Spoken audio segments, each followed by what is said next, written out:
Bienvenidos a la Iglesia Palabra Viva. Nuestra misión es hacer discípulos por medio de la palabra, para que vivan y den la vida obedeciendo y enseñando la voluntad de Dios, que es Jesús. Buenas noches, bienvenidos a la clase 49 del Seminario de la Voluntad de Dios. Hoy vamos a responder la pregunta: ¿cómo el prodigio y el testimonio median el Evangelio? Y vamos a estar leyendo Juan capítulo 6. Dice: después de esto Jesús fue al otro lado del mar de Galilea, el de Tiberias, y le seguía gran multitud porque veían las señales que hacían los enfermos. Entonces subió Jesús a un monte y se sentó allí con sus discípulos, y estaba cerca la Pascua, la fiesta de los judíos. Cuando alzó Jesús los ojos y vio que había venido a él gran multitud, dijo a Felipe: ¿de dónde compraremos pan para que coman estos? Pero esto decía para probarle, porque él sabía lo que habían de hacer. Felipe respondió: 200 denarios de pan no bastarían para que cada uno de ellos tomase un poco. Uno de sus discípulos, Andrés, hermano de Simón Pedro, le dijo: aquí está un muchacho que tiene 5 panes de cebada y 2 pececillos. Mas, ¿qué es esto para tantos? Entonces Jesús dijo: hacer recostar la gente. Y había mucha hierba en aquel lugar, y se recostaron como en número de 5,000 varones.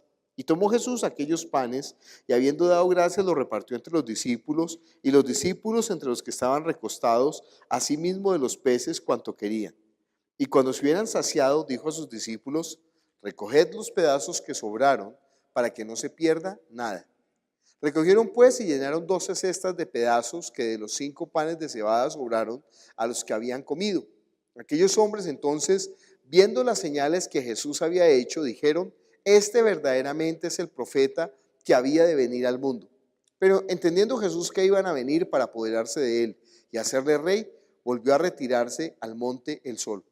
Al anochecer descendieron sus discípulos al mar, y entrando en una barca iban cruzando el mar hacia Capernaum. Estaba ya oscuro y Jesús no había venido a ellos, y se levantaba el mar con un gran viento que soplaba.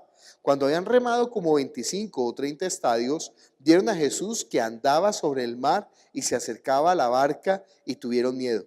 Mas él le dijo: yo soy, no temáis. Ellos entonces con gusto le recibieron en la barca, la cual llegó enseguida a la tierra donde iban. Al día siguiente, la gente que estaba al otro lado del mar vio que no había salido de allí más que una sola barca, y que Jesús no había entrado en ella con sus discípulos, sino que éstos se habían ido solos. Pero otras barcas habían arribado a Tiberias, junto al lugar donde habían comido el pan, después de haber dado gracias el Señor. Cuando vio pues la gente que Jesús no estaba allí, ni sus discípulos, entraron en las barcas y fueron a Capernaum buscando a Jesús. Y hallándole al otro lado del mar, le dijeron: Rabí, ¿cuándo llegaste acá? Respondió Jesús y les dijo: de cierto os digo, que me buscáis, no porque habéis visto las señales, sino porque comisteis el pan y os saciasteis. Trabajad no por la comida que perece, sino por la comida que a vida eterna permanece, la cual el Hijo del Hombre os dará, porque a éste señaló Dios el Padre. Entonces le dijeron: ¿qué debemos hacer para poner en práctica las obras de Dios? Respondió Jesús y les dijo: esta es la obra de Dios, que creáis en el que Él ha enviado.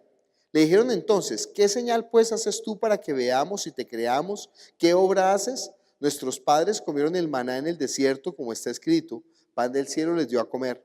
Y Jesús les dijo: de cierto os digo, no os dio Moisés el pan del cielo, mas mi Padre os da el verdadero pan del cielo. Porque el pan de Dios es aquel que descendió del cielo y da vida al mundo. Le dijeron: Señor, danos siempre este pan. Jesús les dijo: yo soy el pan de vida. El que a mí viene nunca tendrá hambre, y el que en mí cree no tendrá sed jamás. Mas os he dicho que aunque me habéis visto, no creéis. Todo lo que el Padre me da vendrá a mí, y el que a mí viene no le echo fuera, porque he descendido del cielo no para hacer mi voluntad, sino la voluntad del que me envió. Y esta es la voluntad del Padre el que me envió, que de todo lo que me diere no pierda yo nada, sino que lo resucite en el día postrero. Y esta es la voluntad del que me ha enviado, que todo aquel que ve al Hijo y cree en Él tenga vida eterna, y yo le resucitaré en el día postrero. Murmuraban entonces de él los judíos, porque había dicho: yo soy el pan que descendió del cielo. Y decían: ¿no es este Jesús, el hijo de José, cuyo padre y madre nosotros conocemos? ¿Cómo pues dice este: del cielo he descendido? Jesús les respondió y les dijo: no murmuréis entre vosotros. Ninguno puede venir a mí si el Padre que me envió no le trajere, y yo le resucitaré en el día postrero. Escrito está en los profetas, y serán todos enseñados por Dios. Así que todo aquel que oyó al Padre y aprendió de él, viene a mí. No que alguno haya visto al Padre, sino aquel que vino de Dios, éste ha visto al Padre. De cierto os digo, el que cree en mí tiene vida eterna. Yo soy el pan de vida. Vuestros padres comieron el maná en el desierto y murieron. Este es el pan que desciende del cielo, para que el que de él come no muera. Yo soy el pan vivo que descendió del cielo. Si alguno comiere este pan, vivirá para siempre, y el pan que yo daré es mi carne, la cual yo daré por la vida del mundo. Entonces los judíos contendían entre sí diciendo: ¿cómo puede éste darnos a comer su carne? Jesús les dijo: de cierto os digo, si no coméis la carne del Hijo del Hombre y bebéis su sangre, no tenéis vida en vosotros. El que come mi carne y bebe mi sangre tiene vida eterna, y yo le resucitaré en el día postrero. Porque mi carne es verdadera comida y mi sangre es verdadera bebida. El que come mi carne y bebe mi sangre, en mí permanece y yo en él. Como me envió el Padre viviente y yo vivo por el Padre, asimismo el que me come, él también vivirá por mí. Este es el pan que descendió del cielo, no como vuestros padres comieron el maná y murieron. El que come este pan vivirá eternamente. Estas cosas dijo en la sinagoga, enseñando en Capernaum. Al oírla, muchos de sus discípulos le dijeron: dura es esta palabra, ¿quién la puede oír? Sabiendo Jesús en sí mismo que sus discípulos murmuraban de esto, les dijo: ¿esto os ofende? Pues que, si vienes al Hijo del Hombre subir a donde estaba primero, el Espíritu es el que da vida, la carne para nada aprovecha. Las palabras que yo os he hablado son espíritu y son vida.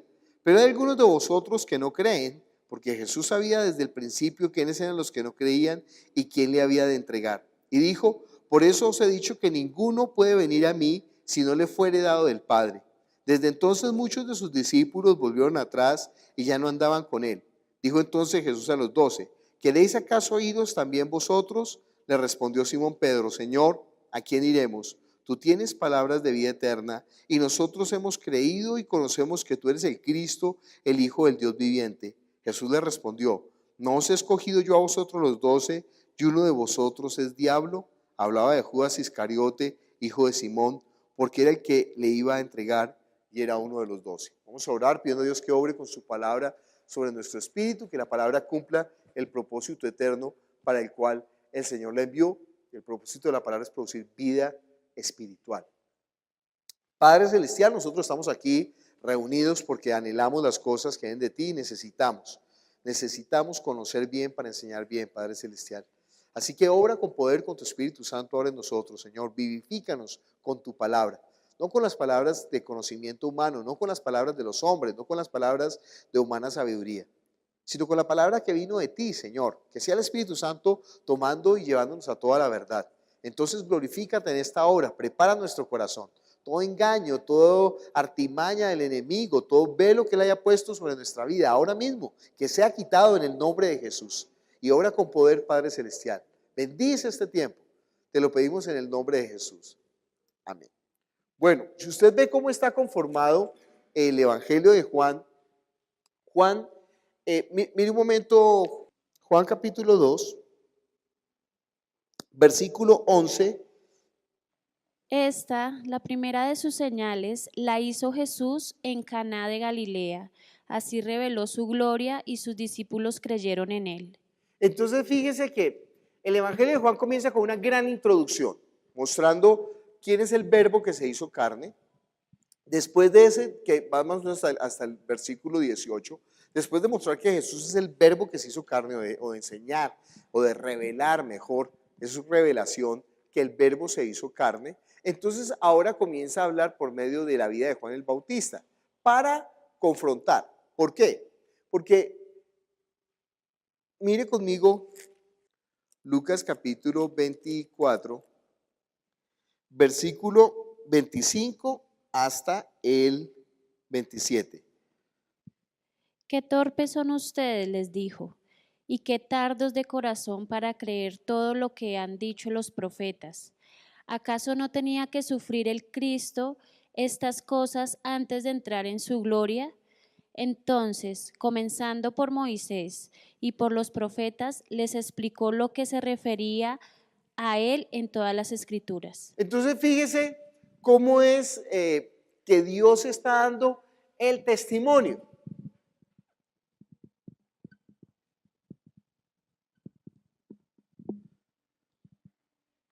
Dice que Jesús, comenzando por Moisés y siguiendo por todos los profetas, le declaraba en todas las escrituras lo que decían de él.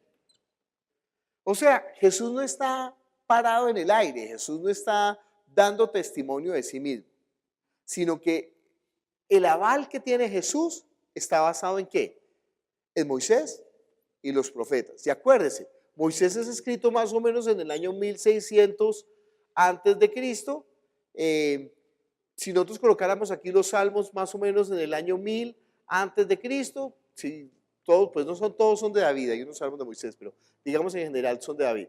1000 años antes de Cristo, si uno colocara aquí al profeta Isaías, sería 750 antes de Cristo, y colocaría aquí a Malaquías 400 antes de Cristo. Y dicen los que estudian la Biblia que hay más de, ya se me olvidó la cifra, 25,000 profecías en el Antiguo Testamento acerca de Jesucristo. ¿Será verdad? Todo esto está hablando quién es el que va a venir. Pero entiende que este testimonio tiene mayor valía. Bueno, tiene una valía muy poderosa, no mayor valía, tiene una valía muy poderosa más que el testimonio de los que están viendo. ¿Por qué? Porque imagínense, es antes que suceda. ¿Sí?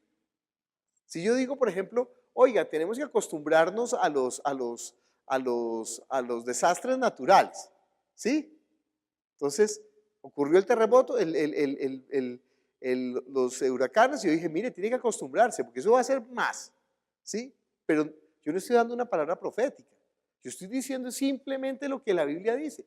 La Biblia dice que van a haber más, y todavía más, y todavía más, y entonces no es posible. Pasaron 3 huracanes al mismo tiempo, y ahora viene otro huracán, y tembló, y volvió a temblar, y volverá a temblar.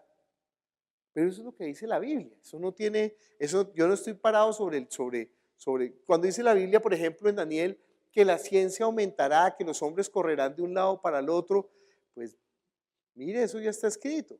Cuando dice la Biblia que hay un sistema económico mundial, pues imagínense en la época de Juan estar pensando en un sistema económico mundial donde nadie pueda comprar ni vender si no es con un sello, ¿no? Entonces cada vez eso se aproxima más a lo que nosotros estamos viendo. Cuando dicen que sucedió en una plaza un evento, que van a matar a los 2 testigos y que todo el mundo va a ser testigo de eso, pero Juan ni siquiera estaba pensando en el televisor. Pero nosotros estamos pensando, sí, eso es cierto, eso es completamente posible. Y cuando decían, por ejemplo, en la Biblia que de la costilla de Adán habían sacado, o del costado de Adán mejor, había salido Eva, pues decían, ahí ese cuentico, ¿sí? ¿Usted cree ese cuentico?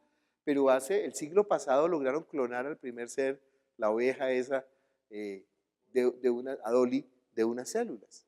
Y entonces cuando eso, ay, ¿cómo así? Que la Biblia tenía la razón, ¿no? Ya debe de haber más de un tipo por ahí clonado, porque eso ¿cuánto hace? ¿Usted cree que si clonaron ovejas no van a clonar a una persona? Ya debe haber por ahí más de un clon, ¿no? Entonces, pero eso lo está diciendo la Biblia. Sin embargo, la Biblia no es un libro científico. La Biblia no está hablando de ciencia, pero las profecías, las señales, la forma como Dios está dando el testimonio es para que nosotros entendamos quién es el que va a venir. Mucha gente no entiende la forma como están dadas las profecías en la Biblia o como están dados los eventos. Por ejemplo, aquí habla que que en Juan capítulo 6 está hablando que iba a suceder ¿qué? La Pascua. Juan capítulo 6. Ahí el versículo 4. Y estaba cerca la Pascua, la fiesta de los judíos. Bueno.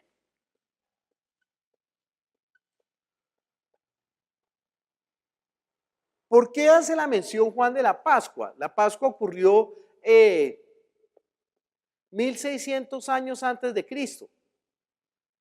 ¿Qué sucedió en la Pascua? En la Pascua Dios se está librando al pueblo de la esclavitud.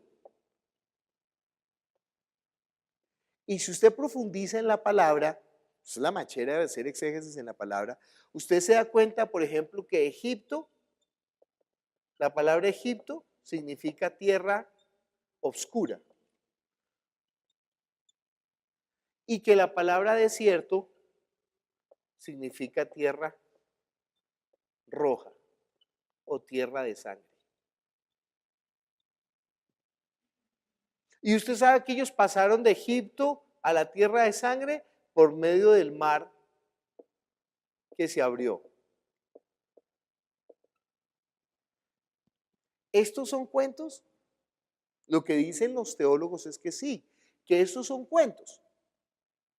Dijo un teólogo, no, y siempre la ciencia trata de explicar. No sé si ha visto en Semana Santa que Discovery Channel o National Geographic, bueno, creo que es más Discovery Channel, que no es tan serio.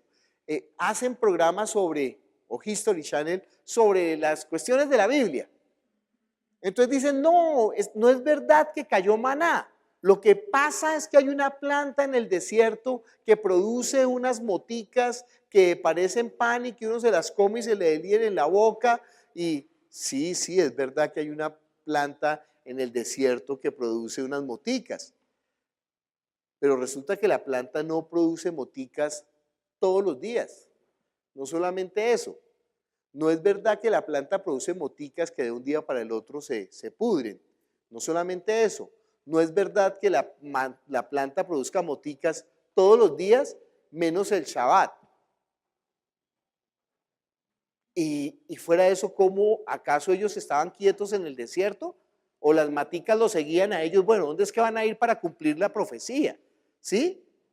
Pero usted sabe, el hombre siempre va a tratar de desvirtuar ¿qué? El testimonio de Dios, la revelación.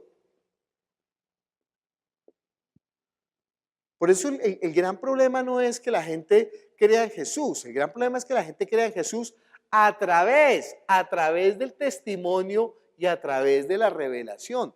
Esto es lo que se conoce como fe. De resto no es fe. Si usted habla con los hindúes acerca de Jesús, ellos creen en Jesús sin problema, como un gurú. Sí, claro, yo me leí un libro que Jesús estuvo en Cachemira y que él aprendió las artes de los budistas y que por eso él que pudo ser un taumaturgo y hacer milagros. Y si usted habla con los rosacruces, no, pues Jesús es un maestro y es un iniciado. Y si habla con los gnósticos, no, pues Jesús es el que puede despertar la conciencia crística. Nosotros tenemos un Cristo adentro. Y si usted habla con los que quiera, ellos tienen una opinión acerca de Jesús. ¿Quién dice la gente que soy yo? Le pregunta a los discípulos, ¿se acuerdan? ¿Quién dice la gente que soy yo? Miremos Mateo 16, 13 al 17. ¿Quién lee? Cuando llegó a la región de Cesarea de Filipo, Jesús preguntó a sus discípulos, ¿quién dice la gente que es el Hijo del Hombre?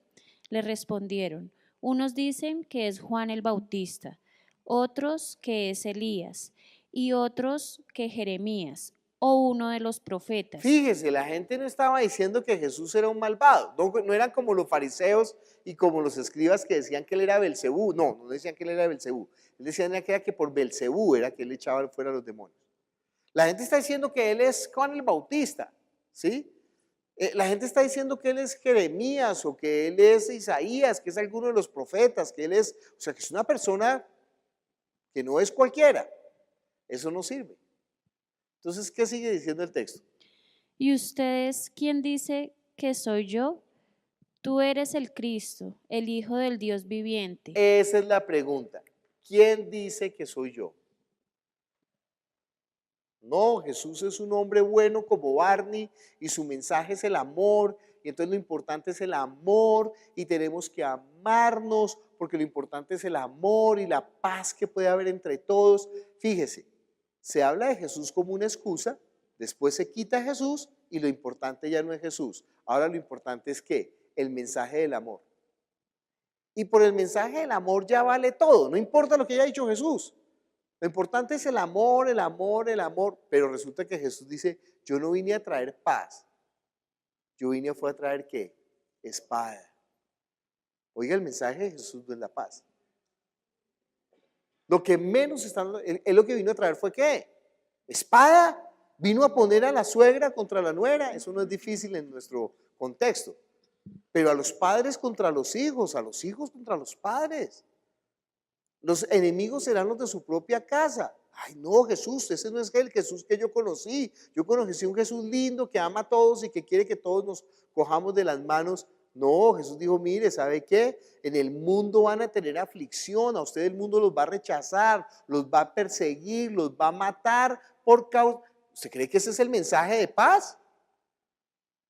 Que a nosotros nos van a perseguir y nos van a matar y vamos a ser incómodos para todo el mundo y que vamos a salir corriendo de un lugar y nos vamos a meter a otro y eso va a causar conflicto. No, ese no es el Jesús que enseñan en la religión. El Jesús de la religión es un Jesús como un gurú hindú, como lindo, todo es lindo. ¿Quién dice la gente que soy yo? Esa es la pregunta. No, pues Jesús es un hombre especial. No, no sirve. ¿Cuál es la pregunta, la respuesta?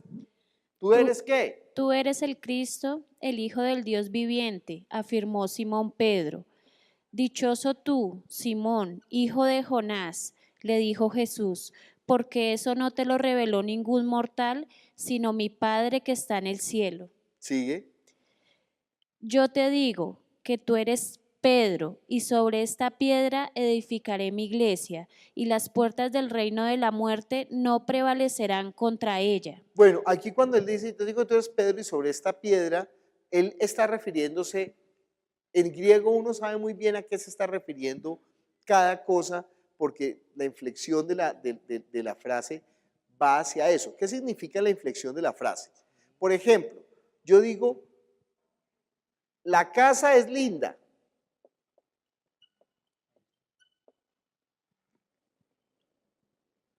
Y el perro es furioso y feo. Yo estoy haciendo la inflexión de acuerdo al sujeto. Por ejemplo, yo coloco aquí linda en femenino y en singular. Aquí coloco en femenino y en singular, porque yo estoy hablando de la casa. Entonces yo sé que está hablando de la casa. Eso se llama la inflexión. Y aquí coloco, aquí debe haber colocado, y los perros son furiosos y feos. Entonces, como el sujeto de la siguiente frase es perros, entonces yo sé que furiosos tiene que ir en masculino y en plural, y feos en masculino y en plural. Feos y linda, grande y furiosos eran la casa y los perros. Yo estoy desordenando toda la frase y sin embargo yo sé qué está hablando de qué. ¿Por qué? Por la inflexión. Yo sé que este feo, aunque está por allá botado, me está hablando del perro, que es uno de los sujetos de la frase, y yo sé que grande no está hablando del perro, porque toda la inflexión me va a apuntar que es la casa. Y furiosos me está hablando que es los perros, porque es los perros. Si fuera grandes, si estuviera en plural, yo sabría que está hablando de los perros. Eso se llama inflexión. En el griego es todavía más marcado. Cuando Jesús dice, yo te digo que tú eres Pedro, y sobre esta roca edificaré mi iglesia, no está hablando de Pedro. Está hablando, la inflexión se hace sobre la frase que acaba de decir Pedro. ¿Cuál es la frase que acaba de decir Pedro? tú eres el Cristo, el Hijo del Dios viviente. La inflexión está sobre esta frase. Quiere decir que la roca sobre la que está edificada la iglesia es Cristo, el Hijo del Dios viviente. Lo que nosotros creemos, lo que nosotros decimos acerca de Él. Si nosotros no creemos esto, nosotros no somos la iglesia de Jesucristo. Sí, aquí me acaban de dar en la panadería una Biblia de los Testigos de Jehová. Yo la recibo feliz porque ya les he dicho, ¿no? Esta Biblia tiene muy buena traducción en cuanto a la literalidad, en cuanto a que ellos traducen tal cual como están las palabras en hebreo y en griego, la mayoría de las veces. Claro, estos morrongos donde saben que Jesús está hablando que Jesús es Dios, trataron de cambiarla. Entonces, pero a nosotros no nos interesa la traducción para saber si Jesús es Dios. Sin embargo, aquí está que Jesús es Dios, no se preocupe. Pero además de eso, estos utilizan muy bien los tiempos verbales. Entonces, en el manejo de los tiempos verbales también es una muy buena traducción. Por eso me encanta, esta me la acaban de regalar. Y además ellos son más honestos que los cristianos porque las regalan. Los cristianos las venden y carísimas, ¿no? Negocios, sociedades bíblicas, una sociedad sin ánimo de lucro. Mentiras, producen los libros más caros. Pero bueno, no vamos a irnos por ahí. Tú eres el Cristo, ¿qué?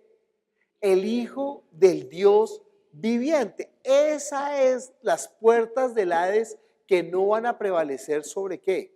Sobre la iglesia. Los testigos de Jehová no niegan que Él es el Cristo. ¿Sabía eso? Los testigos de Jehová no tienen problema con que Él es el Cristo. Ellos dicen, no, pues Jesús es el Cristo. ¿Qué quiere decir el Cristo? El que pagó en la cruz para salvarnos. Bueno, yo sé que es más que esto, pero básicamente, yo sé que es más, pero básicamente, la palabra Cristo es la misma palabra Mesías. El Cristo es en griego, Mesías es en hebreo, la traducción en español sería ungido. O sea, el que Dios apartó para un propósito. ¿Cuál es ese propósito? La salvación. Si usted le pregunta a un testigo de Jehová, cuénteme una cosa, señor testigo, Jesucristo pagó por mis pecados y derramó la sangre por mí, ¿qué le va a decir el testigo de Jehová? Sí. Ay, pero yo pensé que usted era una falsa doctrina. Es que ahí no está el problema. El problema está en la segunda parte de la declaración. Hijo del Dios viviente. Sin embargo, si usted le pregunta a los testigos de Jehová, ¿usted cree que él es el Hijo de Dios? Y dice, claro. Y al rato añade, morrongamente abajo, todos somos hijos de Dios. ¿Por qué? Porque ellos no están entendiendo, como nosotros hoy en día en español no entendemos esta frase, el Hijo de Dios para nosotros es cualquiera. Pero miren en Juan capítulo 10, ¿qué es lo que eso significa?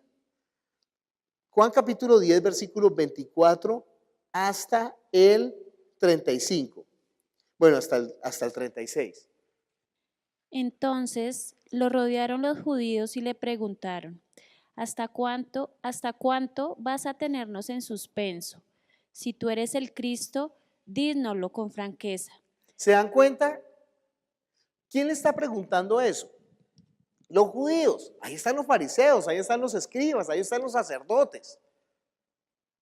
Y ellos fueron a donde Juan el Bautista y le preguntaron, ¿eres tú el Cristo? Y él dijo, no, yo no lo soy.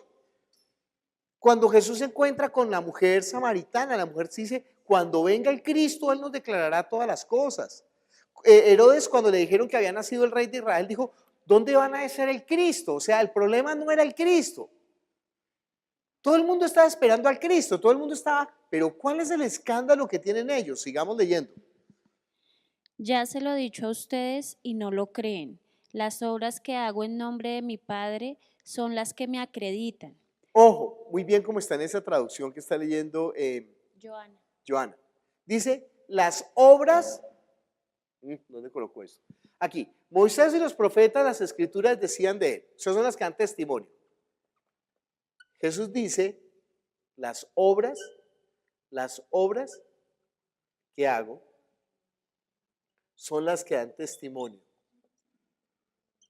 En la traducción que está leyendo Leana de Johanna lo dice, son las que me acreditan. Sigamos leyendo. Pero ustedes no creen porque no son de mi rebaño. Mis ovejas oyen mi voz. Yo las conozco y ellas me siguen. Fíjense, otro elemento que está introduciendo aquí Jesús, mi voz. Mi voz, mis obras y lo que el Padre dio testimonio de él por medio de Moisés y por medio de los profetas. Fíjese que esto no es una fe ciega, sino que esto es una fe que tiene un sustento, mejor dicho, el que no quiere creer es porque no quiere creer. Porque si alguien mire la gente, por ejemplo, toda la expectativa y todo el boom que le dan a las profecías de Nostradamus. Ay, no, es que Nostradamus y siempre que pasa un suceso, no, es que Nostradamus cuando ocurrieron las Torres Gemelas, no, es que eso está pura carreta, eso no está en Mire, la gente le da más aval a los Simpson que a la palabra de Dios. ¿Usted no sabe que en los Simpson apareció lo de las Torres Gemelas? ¿Usted no sabe que en los Simpson apareció que Trump iba a ganar? Y mira, ahí está la escalera eléctrica y está ¿sí?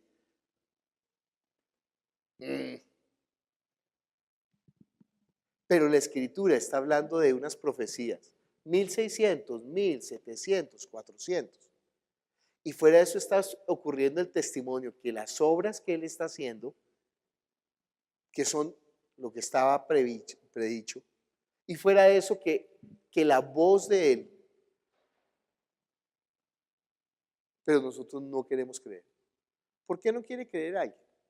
Porque no tiene el corazón para Dios, o sea, no es de sus ovejas. Por eso si una persona no quiere creer, ¿usted qué puede hacer? Nada.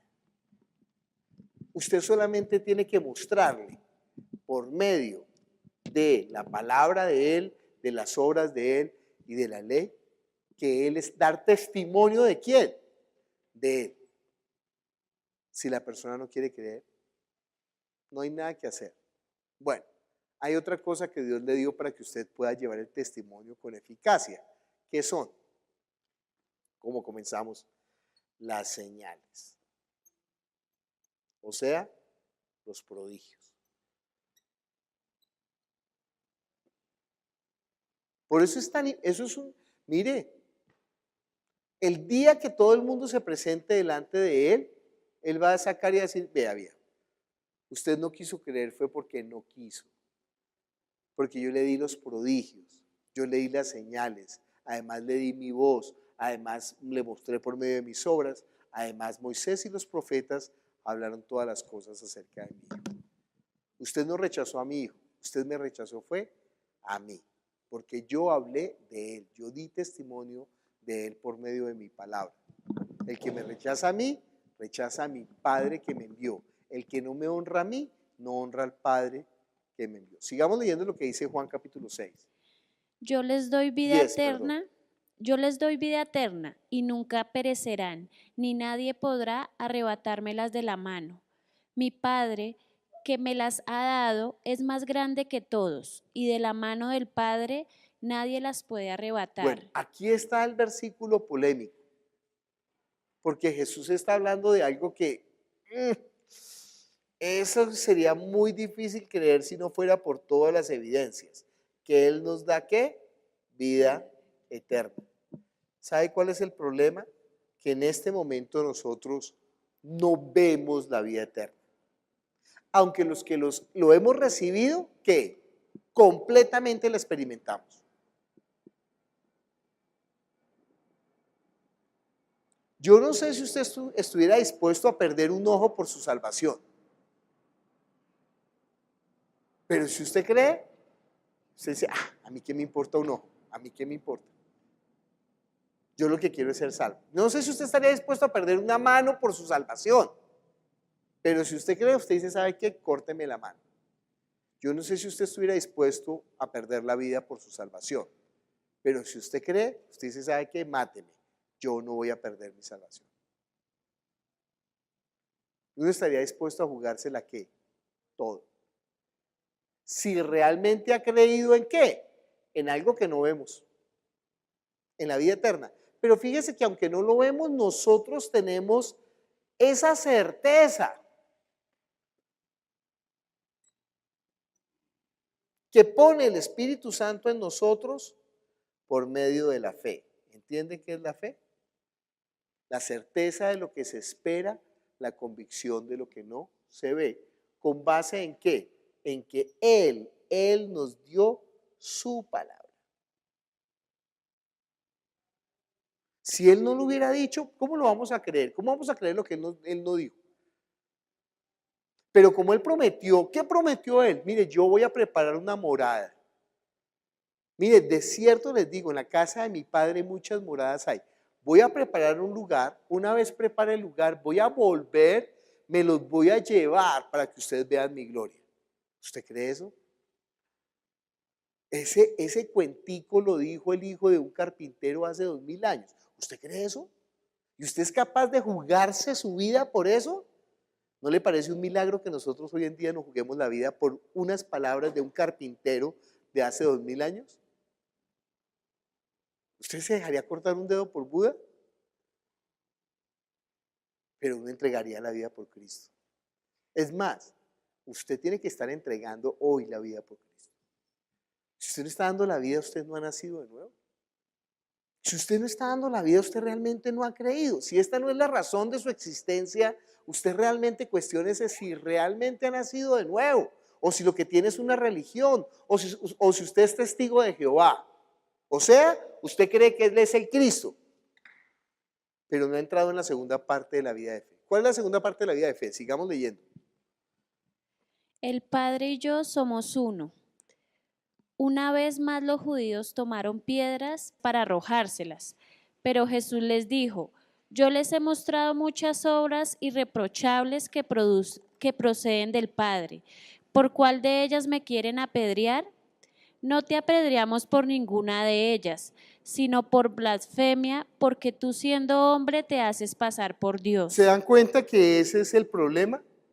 Ese es el conflicto que hay con los judíos. No que Él sea el Mesías. Es más, ellos llegaron a preguntarle, por favor, dinos, y le preguntaron decentemente, ¿no? Por favor, dinos si tú eres el Mesías. Y Jesús les responde duro. Les dice, mire, ¿para qué me preguntan? Ustedes ya han visto las obras y no quieren creer. Entonces, ¿sabe qué? Olvídense, ustedes no me van a escuchar, ustedes no son de mis ovejas. Y entonces empieza a provocarlos diciendo algo que para ellos es escandaloso, que yo y el Padre, uno somos. Y Él no dice ni siquiera el Padre, Él dice es mi Padre. Y cuando Él dice mi Padre, Él está diciendo que Él es hijo de Dios, pero cuando Él dice que es hijo de Dios de esa manera, Él está diciendo que Él es ¿qué? Dios. Y ellos lo entienden muy bien. No, Jesús jamás dijo que Él era Dios, entonces no ha leído Juan capítulo 10. No, por buena obra no te apedreamos, sino porque tú, siendo hombre, te haces ¿qué? Dios. ¿Qué quiere decir que Dios es Dios? ¿Qué es lo que ellos no quieren con Jesús? Reconocer que es el Mesías no tienen problema. A Juan el Bautista le están preguntando, ¿tú eres el Mesías? Pero ¿qué pasa si ellos reconocen que es el Hijo de Dios? Mire conmigo Juan capítulo 9, versículo 35 al 38. Jesús se enteró de que habían expulsado a aquel hombre y al encontrarlo le preguntó: ¿crees en el Hijo del Hombre? Ahí, ¿verdad? Dice así. Sí, Señor. Bueno, Reina le dice, ¿crees tú en el Hijo de Dios? ¿Crees en el Hijo del Hombre? ¿Quién es, Señor? Dímelo para que crea en él. Pues ya lo has visto, le contestó Jesús. Es el que está hablando contigo. Creo, Señor, declaró el hombre, y postrándose lo adoró. Imagínese, un judío, usted sabe, un judío postrarse ante un hombre y adorarlo, eso es blasfemia para un judío. No te harás imágenes, ni cosa alguna, ni semejanza que esté en los cielos, ni en la tierra, ni debajo de la tierra, ni te inclinarás a ellos, ni lo adorarás, porque yo soy tu Dios fuerte y celoso, que castigo la maldad de los padres sobre los hijos a la tercera y cuarta generación de los que me aborrecen. Si a este hombre lo encuentran adorando a Jesús, ¿qué lo hacen? Lo matan. ¿Entiende qué está haciendo, qué se está jugando este hombre? La vida. ¿Y sabe por qué se está jugando la vida? Porque creyó. Si no hubiera creído, no se juega. ¿Está dispuesto a perder su ojo? ¿Está dispuesto a perder su mano? ¿Está dispuesto a perder su vida? ¿Está usted apostándole la vida a este asunto? ¿A que Él es el Cristo, el Hijo del Dios viviente? Que Él es el Cristo es que Él le sirvió a usted, o sea, Él pagó por usted. Pero que Él es el Hijo del Dios viviente es que ahora usted entrega la vida por Él. Usted le sirve a Él, usted vive por Él, usted le adora a Él, usted le sirve. Adorar es postrarse, adorar es servir, adorar no es cantar. No dice, y el ciego se puso a cantarle, no. Vamos a adorar al Señor, vamos a cantarle. No era a cantarle. Era postrarse, era entregar su vida, era rendir su vida a Él. ¿Postrado qué? Le adoró.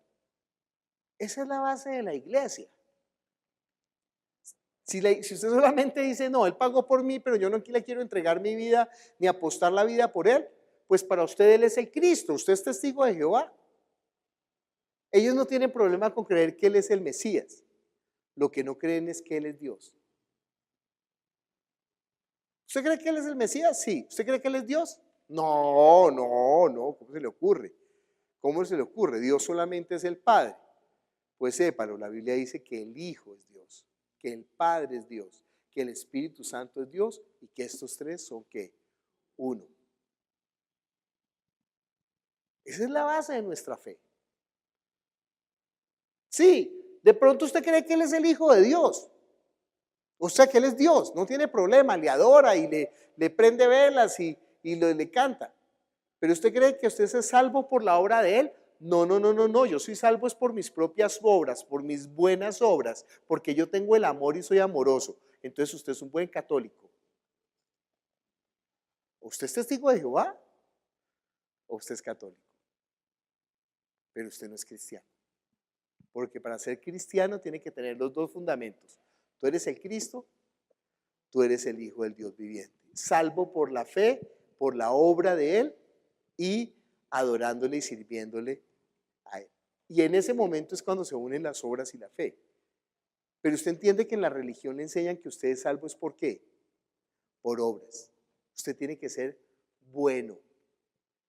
Por eso el gran escándalo es que los publicanos, las prostitutas, los ladrones, Jesús les dice, ¿sabe qué? Usted está perdonado, usted está hoy conmigo en el reino de los cielos, ni yo te condeno. Entonces los fariseos, que eran correctísimos en su actuar, dicen, pero ¿qué es este desorden?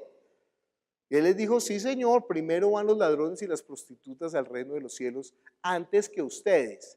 Y ellos tienen ese conflicto. Pero nosotros tenemos ese conflicto todavía. Nosotros estamos pensando, yo le pregunto a la gente que viene a la iglesia, siempre, ya le dije, pero vuelvo y lo repito. ¿Usted cree que si muere hoy iría al cielo? La gente dice, no, yo creo que no, yo creo que me falta. ¿Qué le falta? Yo todavía no he hecho lo suficiente. O sea que no tiene ¿qué? Fe en la obra de Jesús. En cambio, el ladrón, este malvado, sinvergüenza, pero le dijo, acuérdate de mí cuando vengas en tu reino. O sea, si uno está muriendo como un ladrón malvado, ¿qué está esperando uno? Que el religioso le diga, malvado, usted se condenó, sinvergüenza, corrupto, bien hecho que está muriendo. Pero este con toda su carota le dice es que acuérdate de mí cuando vengas en tu reino. ¿Y Jesús qué le dijo? Descarado, sinvergüenza. Hoy estarás conmigo en el paraíso, ¿sí? Yo no sé por qué Jesús no dijo, yo nunca vi tanta fe. Como la mujer sirofenicia, ¿sí? Pero es que ese ladrón creyendo ahí en la cruz, o sea, en el momento más terrible de la vida de Jesús, no fue haciendo milagros que creyó en él, aunque seguro yo de los milagros. No fue hablando Jesús, aunque seguramente había escuchado la palabra, porque si no, no hubiera podido creer en él. Pero en el momento más álgido de la vida de Jesús, dice, imagínese, viéndolo morir en una cruz como un corrupto, pero ni siquiera como un corrupto, peor que un corrupto, porque no es que lo habían vejado, lo habían azotado, le habían colocado, se habían burlado de él, estaba escarnecido, mejor dicho, golpeado, y lo mira y le dice, acuérdate de mí cuando vengas en tu reino. Oiga, eso es ver demasiado espiritualmente. Y Jesús le dijo, hoy estarás conmigo en el paraíso. Eso es una belleza, ¿no? Eso es fe. Tú eres el Cristo, el que me salva. Tú eres el Hijo del Dios viviente. Tú eres el Rey de Israel. Entonces esa es la base de nuestra fe. Pero fíjese, nuestra fe no está en el aire. Nuestra fe tiene como garantía que las Escrituras, todo lo que las Escrituras decían acerca de Él, por eso es tan importante el testimonio. Pero fíjese, el testimonio no es, ¿quién tiene un testimonio? Yo tengo un testimonio. ¿Qué pasó? Que hoy iba por Transmilenio y me encontré un billete de 50,000 y por eso no tenía para el mercado. Ay, gloria a Dios, qué cosa. No, ¿sabe cuánta gente se encuentra un billete de 50,000? ¿Y eso de qué está diciendo de Jesús? No, el testimonio es que Él es el Cristo, el Hijo del Dios viviente. Mire como termina Juan. Juan capítulo 21, 24 al 25. Este es el discípulo que da testimonio de estas cosas y las escribió. Y estamos convencidos de que su testimonio es verídico. Jesús hizo también muchas otras cosas, tantas que, si se escribiera cada una de ellas, pienso que los libros escritos no cabrían en el mundo entero. Entonces, ¿cómo termina el Evangelio de Juan? Fíjese que el Evangelio de Juan comienza diciendo quién es el Cristo, ¿sí? Pero quién es el Cristo, dice, empieza a hablar del Cristo por revelación. Así comienza Juan, hablando del Cristo por revelación, porque eso no está en ningún lado. Sí, yo sé que hay un asomo de eso en Proverbios capítulo 8, pero eso no es tan claro. Cuando dice, en el principio era el verbo estaba con Dios y lo revolucionario, y el verbo era Dios. ¿Se ha leído eso en la Escritura? Mire conmigo Proverbios capítulo 8. Entonces digo que está, pero eso no es tan claro, ¿no? Versículo 22. El Señor me dio la vida como primicia de sus obras, mucho antes de sus obras de antaño. Sigue. Fui establecida desde la eternidad, desde antes que existiera el mundo. No existían los grandes mares cuando yo nací, no había entonces manantiales de abundantes aguas. Nací antes que fueran formadas las colinas, antes que se cimentaran las montañas, antes que Él creara la tierra y sus paisajes y el polvo primordial con que hizo el mundo. Cuando Dios cimentó la bóveda celeste y trazó el horizonte sobre las aguas, allí estaba yo presente. Cuando estableció las nubes en los cielos y reforzó las fuentes del mar profundo, cuando señaló los límites del mar para que las aguas obedecieran su mandato, cuando plantó los fundamentos de la tierra. Allí estaba yo, afirmando su obra. Día tras día me llenaba yo de alegría, siempre disfrutaba de estar en su presencia. Me regocijaba en el mundo que Él creó, en Él, género humano, me deleitaba. Y ahora, hijos míos, escúchenme, dichosos los que van por mis caminos, atiendan a mi instrucción y sean sabios. Bueno, imagínense.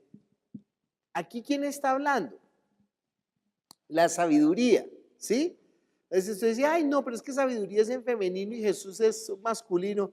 Ay, entienda que las palabras no tienen realmente masculino y femenino, ¿sí? ¿Qué es la mar o el mar? Pero claro, realmente aquí la sabiduría es en masculino en hebreo, ¿sí? Y aquí dice, fíjese lo que dice. Dice, Jehová me poseía en el principio, ya de antiguo, ¿qué? Antes de sus obras. Eternamente tuve el principado, ¿cuándo? Desde el principio. Cuando establecía los fundamentos de la tierra, con él estaba yo ordenándolo todo. Ahora pues, hijos, oídme y bienaventurado el que guarda mis caminos. Eso es el resumen de Juan capítulo 1, versículo 1 al 18, con una diferencia. Que Juan dice, en el principio era el verbo, o sea, el logos, o sea, la palabra de Dios o la sabiduría de Dios. En el principio era el verbo estaba con Dios, lo dice la Biblia, lo que no había dicho es, ¿y el verbo qué? Era Dios. Y más revolucionario todavía, y el verbo se hizo ¿qué? Carne y habitó entre nosotros. A Dios nadie lo vio jamás, el unigénito Hijo que está en el seno del Padre, Él lo ha dado a conocer. Él nos dio su palabra, Él nos mostró el camino, Él es el único camino entre Dios y los hombres. Sí lo decía la Biblia, sí. Ah, claro, ya viendo desde Jesús, pues es muy fácil entender Moisés y los profetas y los salmos, pero sin saber eso.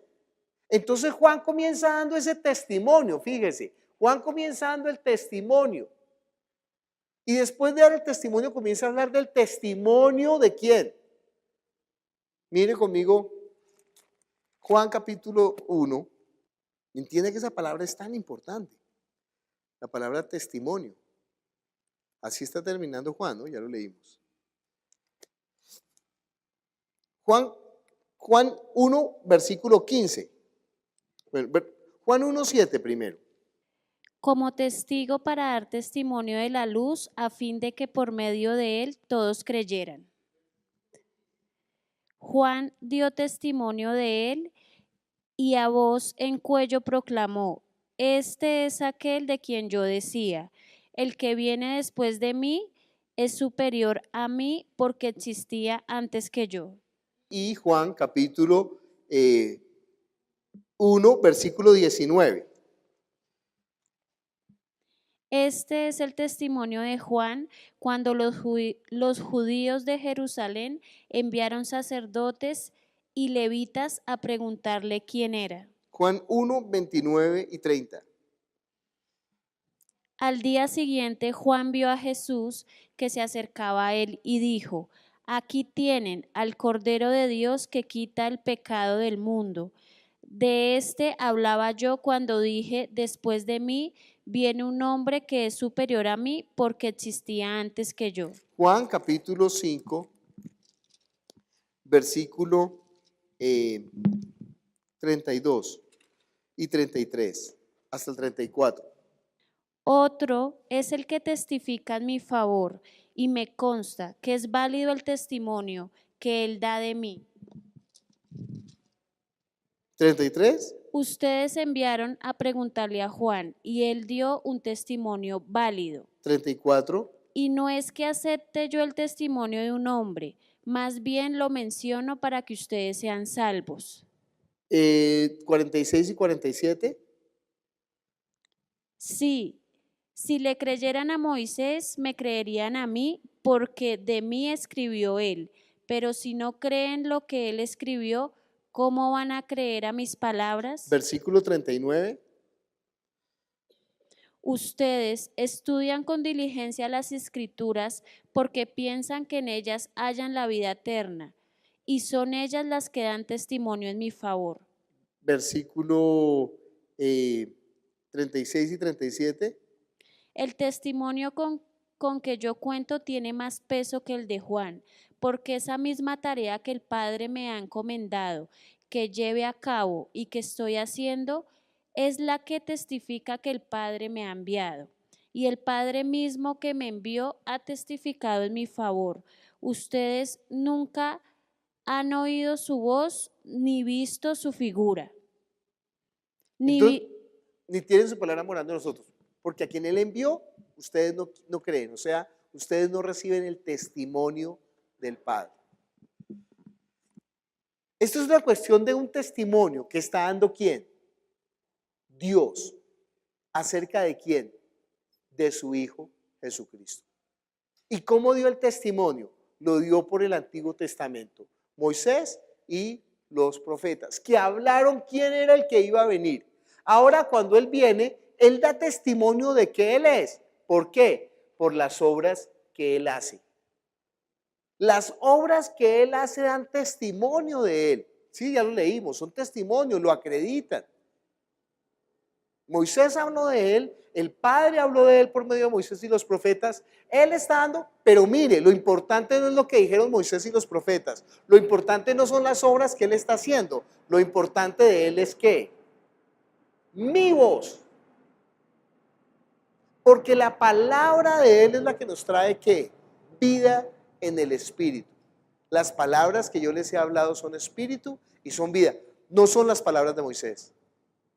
No son las palabras de los profetas.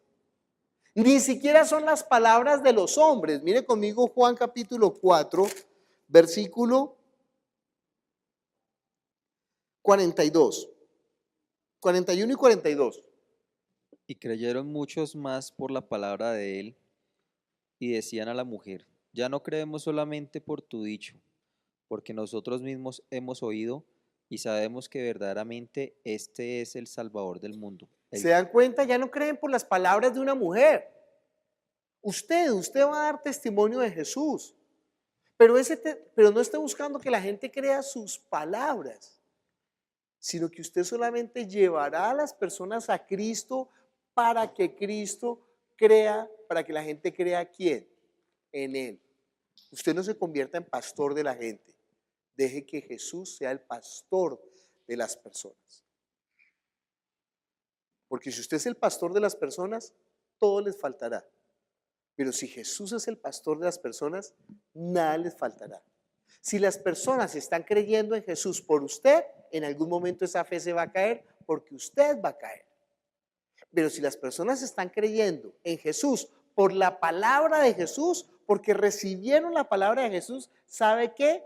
Aunque vengan vientos, tempestades y truenos, ciclones, terremotos, ¿sabe qué? Esa casa no caerá porque está fundada sobre la roca. Porque usted no hizo sus discípulos, usted hizo los discípulos de Jesús. Por eso es tan importante el testimonio, pero ¿el testimonio de quién? ¿Suyo? Quiero dar un testimonio, yo antes era borracho y ahora dejé de tomar. No, eso no.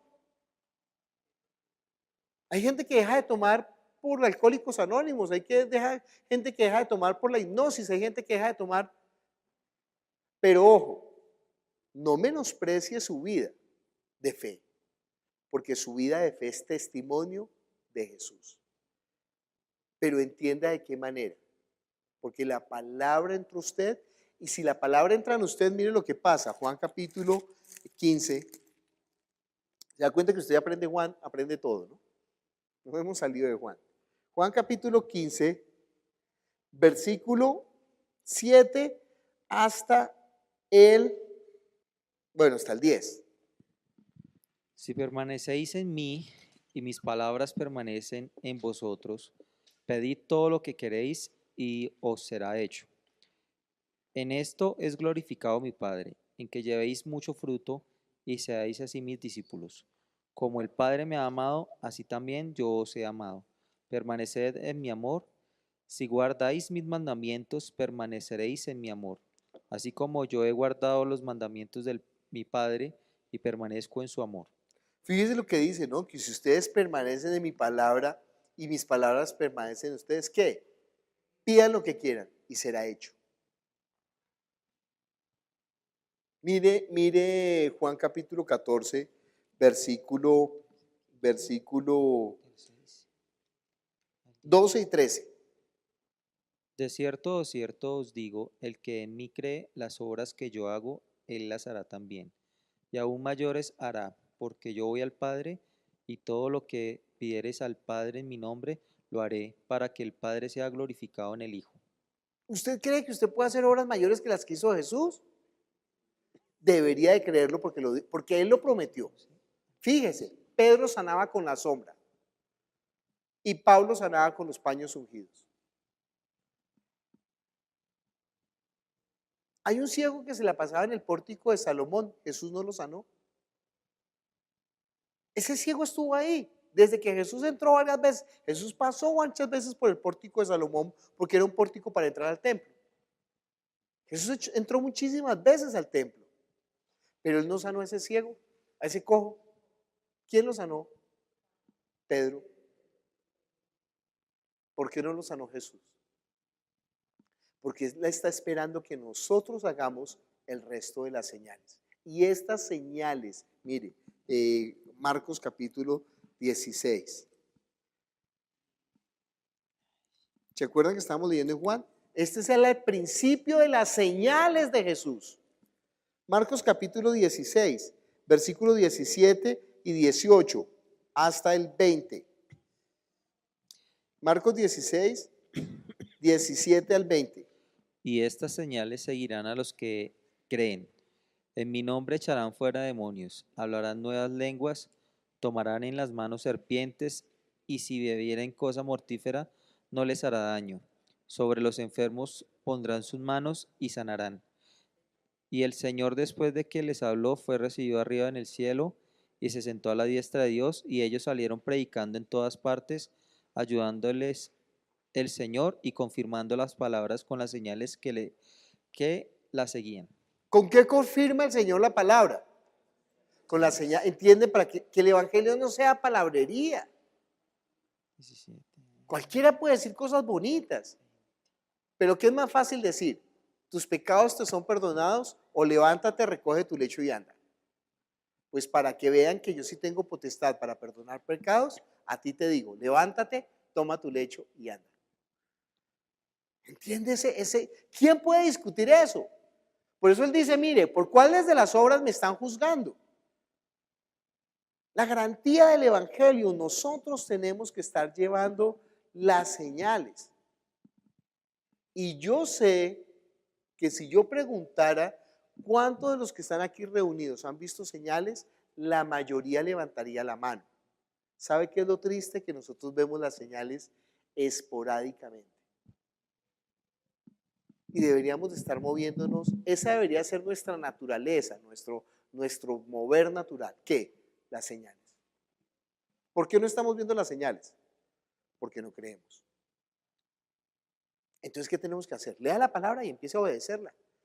Vaya y eche fuera demonios, vaya y sane a los enfermos. ¿Cómo comenzamos leyendo Juan capítulo 6? ¿Qué hizo Jesús?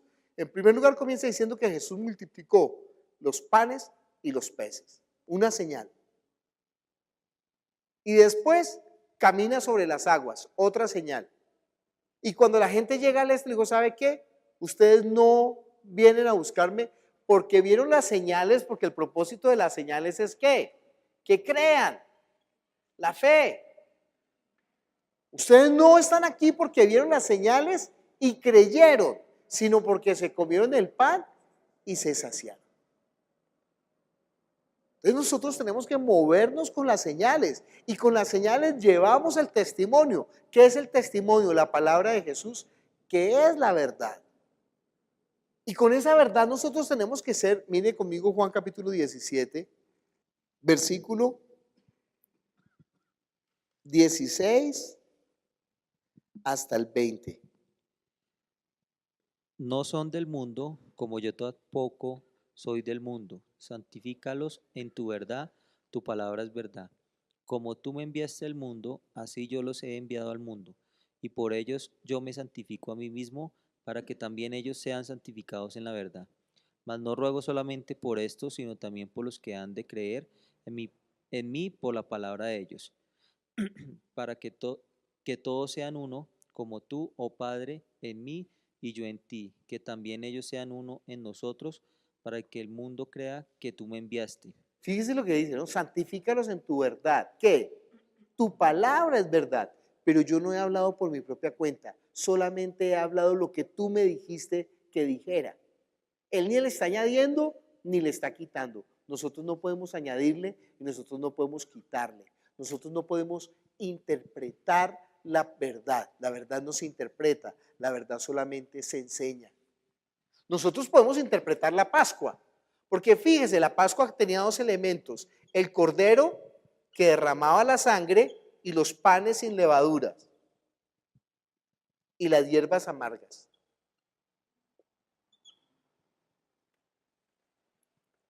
¿Se acuerdan que leyendo Juan capítulo 6 dijimos, subía Jesús a la Pascua, estaba cerca la fiesta de la Pascua? Pero ¿por qué está hablando Juan el evangelista de la fiesta de la Pascua? Porque en la Pascua había sangre, vino y carne, pan. Y Jesús está diciendo, coma mi carne y beba mi sangre.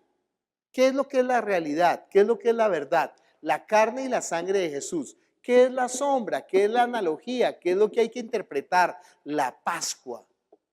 No la sangre y la carne de Jesús. Porque la carne y la sangre de Jesús son verdadera bebida y verdadera comida. Esto es lo que hay que interpretar. Fíjese, el cordero ya era todo. El cordero derramando la sangre ya era la salvación. En las casas que estuvieran marcadas sobre los dinteles de la puerta, el ángel del juicio pasaba, era salvación. Pero ahora toca comer el cordero, acompañado del pan, que sin levadura, sin contaminación. Ellos no pueden agregarle ni quitarle.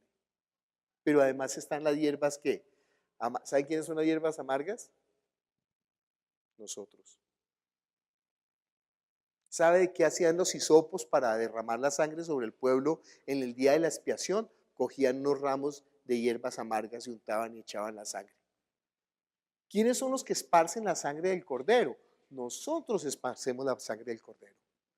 ¿Y quiénes son los que llevan el pan que se parte? Nosotros llevamos el pan que se parte. Le decimos a la gente, mire, tome la sangre, crean, coma el pan. Y ahora cuando la gente cree, ¿qué hace? Viene a la iglesia, que es el cuerpo de Cristo. Pero eso no se está interpretando, eso es la verdad, eso es lo que ya está diciendo la Biblia. El problema de la gente es que la gente empieza a interpretar la palabra como le da la gana, sin ningún contexto, sin ninguna... ¿De dónde lo están sacando? No, la sangre que brotó de las manos de Jesús bendice el trabajo. Y la sangre que brotó de la frente bendice el pensamiento, usted se vuelve más inteligente. Y la que salió de los pies bendice el caminar. Y la que sale del costado, las relaciones sentimentales. ¿Dónde dice eso? Se lo inventó el tipo. Pero con eso hace un libro, hace una doctrina y levanta una iglesia. Pero no lo dice la Biblia. Entonces eso es ¿qué? Herejía. Herejía es todo lo que se sale de la palabra de Jesús. Entonces hay mucha herejía en la iglesia, ¿no? Mucha apostasía en la iglesia. Nosotros si tenemos el testimonio, o sea, la palabra de Jesús, la voz de Jesús, y llevamos las señales, con eso nosotros haremos la obra que Él nos encomendó. Seremos su iglesia. Seremos la iglesia que cree que Él es el Cristo y que Él es el Hijo del Dios viviente.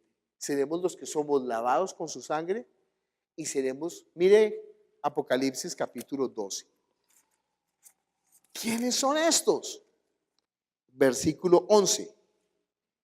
Ellos lo han vencido por medio de la sangre del Cordero y por el mensaje del cual dieron testimonio. No valoraron tanto su vida como para evitar la muerte. Por eso, Bueno, entonces dice, y ellos le han vencido. ¿A quién vencieron? A Satanás. Y ellos le han vencido tres cosas. ¿Por medio de qué? Por medio de la sangre del Cordero. En Apocalipsis capítulo 7 dirá, porque ellos lavaron sus ropas en la sangre del Cordero y la han emblanquecido. Segundo, porque guardaron la palabra de ¿qué? Del testimonio. O sea, ellos ni añadieron ni quitaron. Mire Apocalipsis capítulo 12, ahí el último versículo. entonces El dragón se enfureció contra la mujer y se fue a hacer guerra contra el resto de sus descendientes, los cuales obedecen los mandamientos de Dios y se mantienen fieles al testimonio de Jesús. Ah, Y el dragón perdón. La iglesia que no obedece que no guarda el testimonio fielmente, ¿será la iglesia o será la gran ramera? ¿Quién es la iglesia? ¿Quiénes son los hijos de la mujer que se viste con la luz del sol? Por eso está parada sobre la luna, por eso está vestida de blanco. Por eso su gloria no es la gloria suya, por eso su gloria es la gloria del Cordero. ¿Quiénes son los descendientes de la mujer? Los que guardan fielmente el testimonio de él. No los que inventan, no los que crean, no los que hacen su propia doctrina. Y ellos le han vencido por medio de la sangre del Cordero, salvación, porque guardaron la palabra ¿qué? Del testimonio y porque no estimaron su vida ni aún hasta la muerte. Los que le adoran, los que se arrodillan, los que le sirven. Esa es la iglesia que media ¿qué? El Evangelio. Padre Celestial, te damos gracias por tu palabra que es la verdad. Tu palabra es verdad, Señor. Padre, tú nos has dado las señales y los prodigios para que llevemos la palabra. Ellos solamente son la garantía, ellos solamente sirven para el testimonio. Ellos solamente son como la aprobación, Señor, el sello que tú has puesto para que nosotros digamos, mostremos, enseñemos que el Evangelio es más que palabrería, sino que es poder de Dios para salvación a todo aquel que cree. Quita todo temor, quita todo miedo, quita toda falta de fe que le esté faltando a tu iglesia. Y que tu iglesia se levante con poder a ejecutar las obras tuyas, Señor. Que si es el último tiempo nos encuentre vestidos de blanco, Señor. Y el último tiempo nos encuentre proclamando sin temor la palabra del Evangelio. Si es el último tiempo, bienvenido, ven Señor Jesús. Te estamos esperando. En el nombre de Jesús. Amén.